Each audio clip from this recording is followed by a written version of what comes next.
husband was the person who was so kind. He was the kindest person I've ever known. He loved justice with all his soul. We have lived together for so many years, and he could never hurt anybody. Even stray dogs and cats in the street, he couldn't pass them by without pitying to them, without feeling sympathy to them. He was a perfect husband, and he loved life a lot, and the kids were people he loved most, and he could never hurt anybody.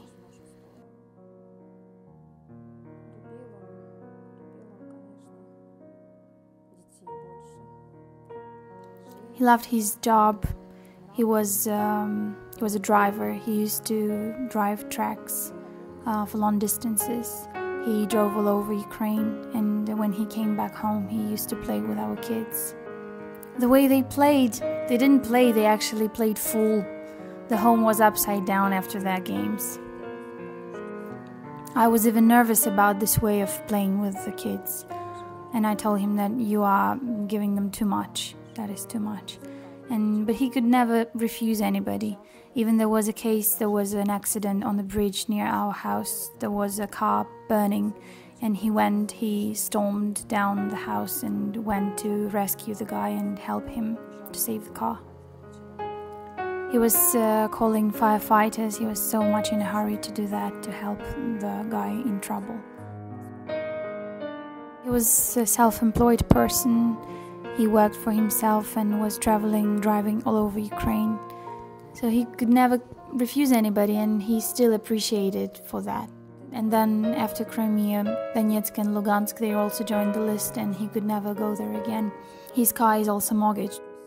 By the way, this mortgage is still hanging on us. When everything was happening in the spring in Crimea, in Donetsk, he used to watch TV news a lot, and he was arranging himself about I should do something about this. He was so furious about it. Once I woke up at night at 3 a.m. and he was watching the news, and he was so angry. I was trying to make him stay at home as much as I could. I was doing my best. So we outlived Maidan, therefore. And then when all the events started in Donetsk and Lugansk, he didn't give me a chance to influence his decision. He just came up to me and said, I've made up my mind. My bag is packed. I looked in his eyes and I understood that he was so decisive I could not change his mind. So he was actually not going to be a man if I could change his mind. He died near Ilovaisk. They were sitting in some garden or forest, something like that. Their radio sets were not working, so there was no any connection with him, and there was no any backup.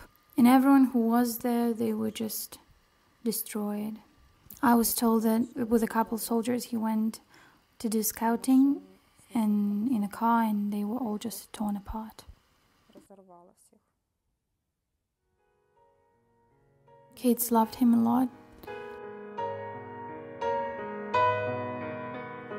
My younger child, she still doesn't understand. She still uses present tense when talking about him.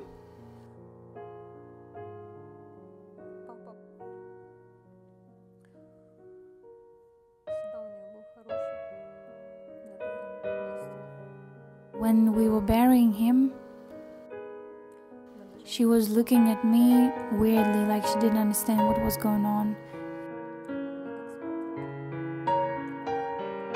She burst in tears and she asked me, "Mom, collect me all of the photos of Dad." I asked her why, and she said, "I will sleep with them. I haven't seen him for 3 months."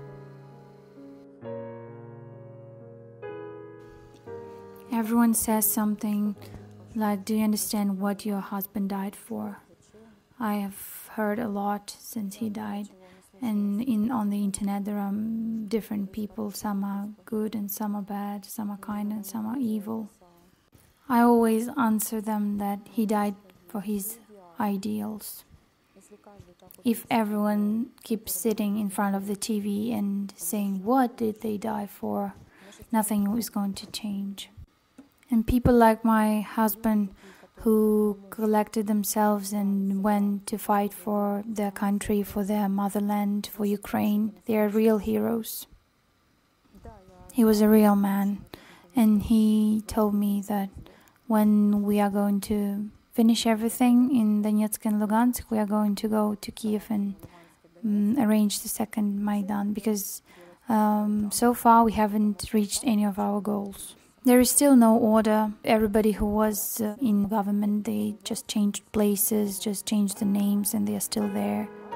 Those people, they're still ruling the country. But people changed with this war, with Crimea annexion. I think that it helped us a lot. People started, as a principle, they started using Ukrainian language. We even went to the west of the country, to Ivano-Frankovsk, to buy some Ukrainian stuff, some traditional Ukrainian shirts, which I embroidered. And my son, he told me, "Mom, I want a traditional Cossacks haircut." We also bought traditional pants, and my son insisted. He said, "Mom, let's buy them. We often have festivals at school. I will use them."